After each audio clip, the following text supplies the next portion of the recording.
Thank you. Thank you.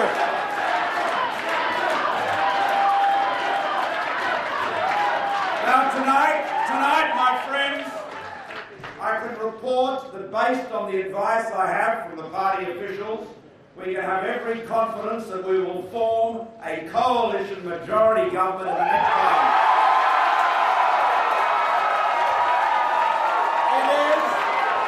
It is a very, very close count. It is a very close count, as you know. And right now,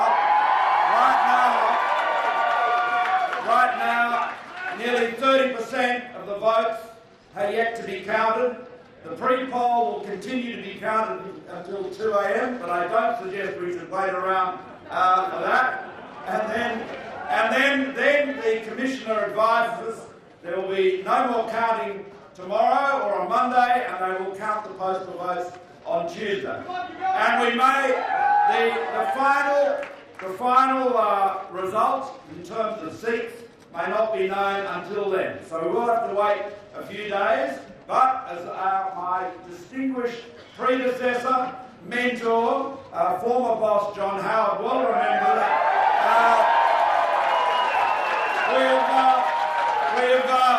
we've seen this before in 1998, and this is an experience not unknown in the parliamentary history of the Liberal Party.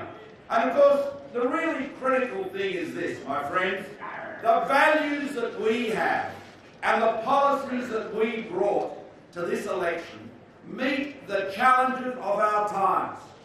The Labor Party ran some of the most systematic, well-funded lies ever penned in Australia. We have never, the mass branch of the union movement and all of their millions of dollars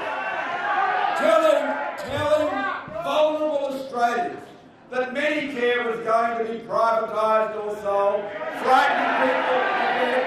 And even today, as voters went to the polls, as you would have seen in the press, there were text messages being sent to thousands of people across Australia saying that Medicare was about to be privatised by the Liberal Party, and the SMS message came from Medicare. It said it came from Medicare. An extraordinary act of dishonesty. No doubt the police will investigate. But this is the scale of the challenge we face, and regrettably, more than a few people were misled. There's no doubt about that. But the circumstances of Australia cannot be changed by a lying campaign from the Labor Party. The challenges, the fact that we live in times of rapid economic change, of enormous opportunity, enormous challenges, a time when we need to be innovative, when we need to be competitive, when we need to be able to seize those opportunities. Those times are there. No politician can give a speech, can write a policy, can send a message and change the reality of the circumstances in which we live and the policies that will enable us to meet those times with success. And they are the values of our party, because they are the values of freedom, of business, of enterprise and entrepreneurship. And the idea that the answer to Australia's economic challenges, as Labor would have it, Labor with the second lowest primary vote in its history, Labor would say that the answer is more debt, more deficit and higher taxes.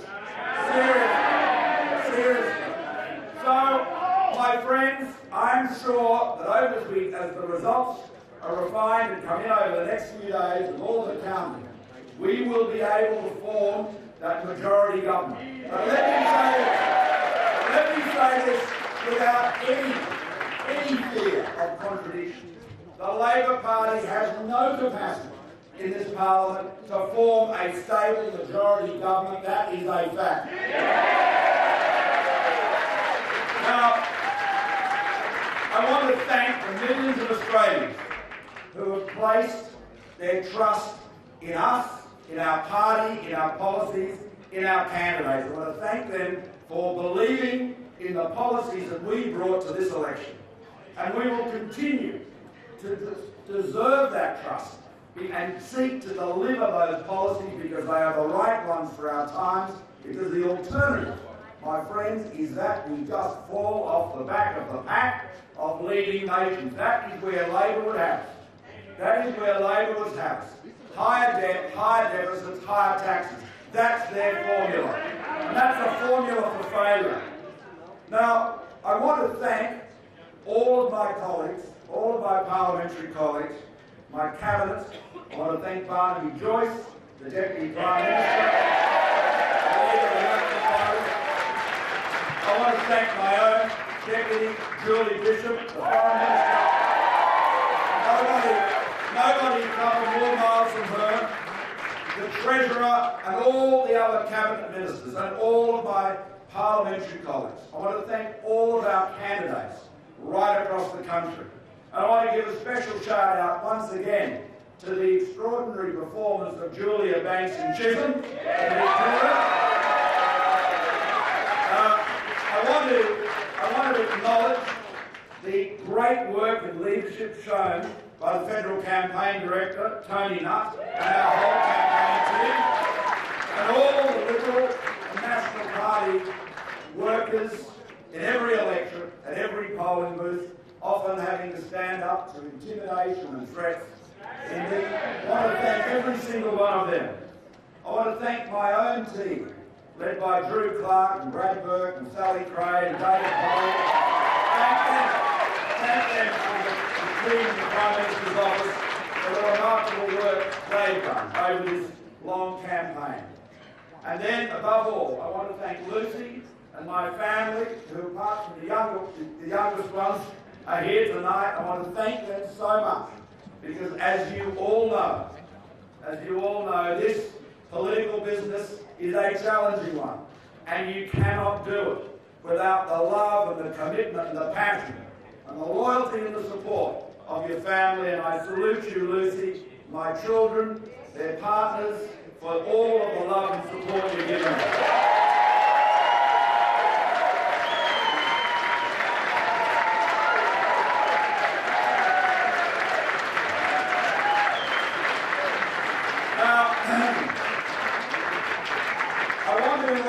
I want to also address a matter that I know has been raised earlier today or this evening about the calling of the double dissolution election. Let me remind everybody of why that occurred.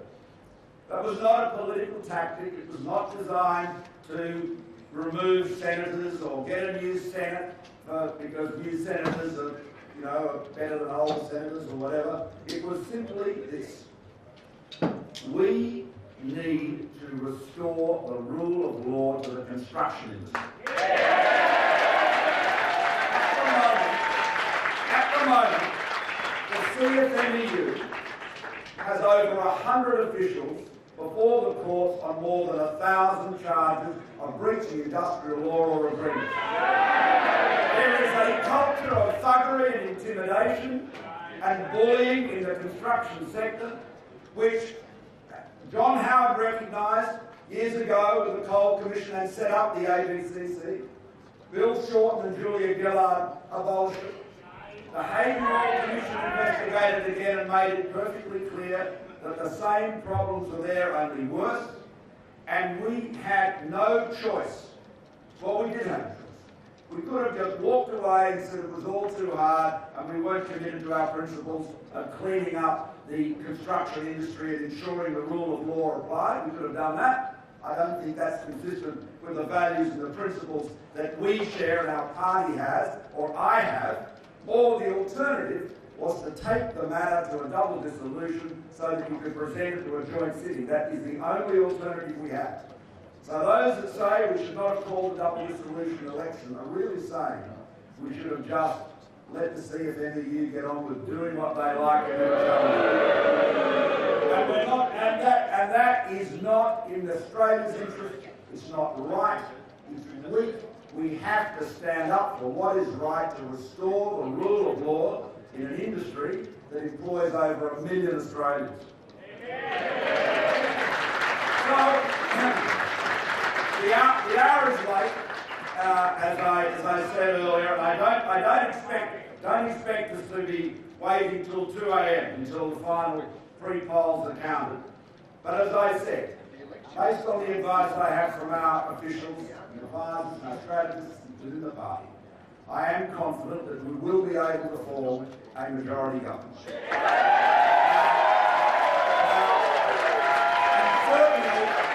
Certainly, we are the only parties that have the ability or the possibility of doing that.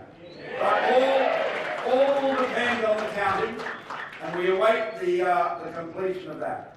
In the meantime, I want to say to all Australians, those that voted for us, those that voted for other parties or candidates, this is a time when we must come together, when we must stick together. We face enormous challenges. We face challenges in a rapidly evolving global economy that we do not anticipate, that will surprise us. The opportunities will surprise us, but so will the headwinds. We need to have a common purpose.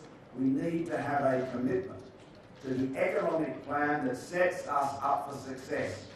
We have that plan, and we will, in government, be seeking the support of all Australians and all members of the Parliament to the program that alone can deliver us success in the years ahead. Because it is a program, a policy, a plan that is based on what is best in us, that is based on our confidence, on our optimism, on our courage, on our entrepreneurship. The alternative is just one of hiding under the doona and pretending the world is not as it is. It is a form of political escapism that you can only continue for as long as you can keep on running up more and more debt. We've got to stop that. This is a time for clear-eyed assessment of our challenges, our opportunities, and a plan that enables us to meet them. We have that plan. All Australians, we will seek their support, their commitment to support us in government, all of us. We will reach out to unite Australians with that common purpose of ensuring that we can compete, that we can succeed. Because without that, my friends, there is a road to debt, to deficit, to higher taxes, to stagnation. That is what our opponents offered. They offered it under the guise of some scare campaigns so dishonest, but yet in some quarters so effective that they boasted about how skillfully they'd lied and how effectively they had deceived. A pretty shameful episode in Australian political history. Well, the election is over, only the counting remains. And now is the time to unite in Australia's aid, in Australia's service, to ensure that we can have truly the very best years for our country ahead of us. Thank you all very much.